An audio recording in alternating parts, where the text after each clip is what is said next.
بسم اللہ الرحمن الرحیم۔ ناظرین، غزوہ ہند میں شامل ہر سپاہی کو مجاہد ٹی وی کا سلام۔ ناظرین، شادی کرتے ہوئے کون سی ایسی 4 باتیں ہیں جو کہ عورت کے اندر لازمی ہونی چاہیے؟ یہ فرمان ہے سیدنا علی المرتضیٰ رضی اللہ تعالیٰ عنہ کا کہ جب بھی شادی کریں عورت میں یہ 4 چیزیں اسپیشلی دیکھیں تب شادی کے لیے ہاں کریں۔ ناظرین، ویڈیو دیکھنے سے پہلے مجاہد ٹی وی کو سبسکرائب کریں، بیل آئیکن کو پریس کریں تاکہ ہر آنے والی ویڈیو آپ تک بر وقت پہنچ سکے۔ ناظرین، 4 خوبیاں بتاتے ہوئے سیدنا علی المرتضیٰ رضی اللہ تعالیٰ عنہ نے فرمایا کہ سب سے پہلے عورت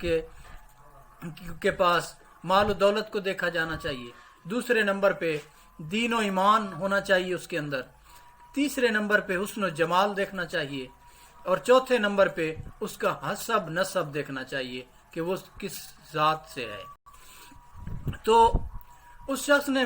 کہا کہ سیدنا علی المرتضیٰ جناب علی، مجھے یہ فرمائیں کہ ایمان جو ہے وہ اتنا ضروری کیوں ہے، جبکہ باقی چیزیں مال و دولت، حسن و جمال اور حسب نسب کتنی اہم چیزیں ہیں، اس کے ایمان جو ہے وہ کیوں ضروری ہے؟ تو کمال جواب فرمایا سیدنا علی المرتضیٰ نے۔ انہوں نے فرمایا کہ اگر اس کے اندر ایمان کی روشنی نہیں ہوگی تو وہ اپنے حسن و جمال پہ فخر کرے گی، تکبر کرے گی،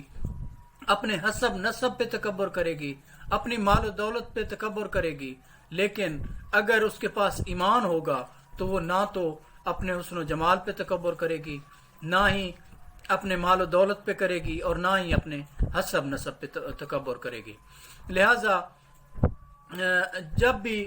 اس کے اندر ایمان کی دولت ہوگی، یہ سب سے ان 4 خوبیوں میں سے قیمتی خوبی آپ نے فرمائی کہ یہ سب سے ٹاپ کی خوبی ہونی چاہیے، کیونکہ اگر ایمان ہوگا اس عورت کے اندر تو وہ اپنے گھر میں ہونے والے بچوں کی تربیت بہت ہی شاندار طریقے سے کرے گی، لیکن اگر اس کے اندر ایمان کی کمی ہوگی تو باقی چیزیں ہونے کے باوجود بھی ان کی تربیت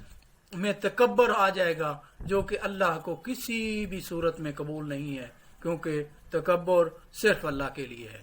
ناظرین، ویڈیو پسند آنے کی صورت میں ویڈیو کو لائک کریں، مجاہد ٹی وی کو سبسکرائب کریں تاکہ ہم آپ کے لیے اسی طرح نئے ویلاگز، نئے ٹاپکس کے ساتھ آپ کی خدمت میں پیش کرتے رہیں۔ اللہ کریم پاکستان کا حامی و ناصر ہو۔ اللہ حافظ۔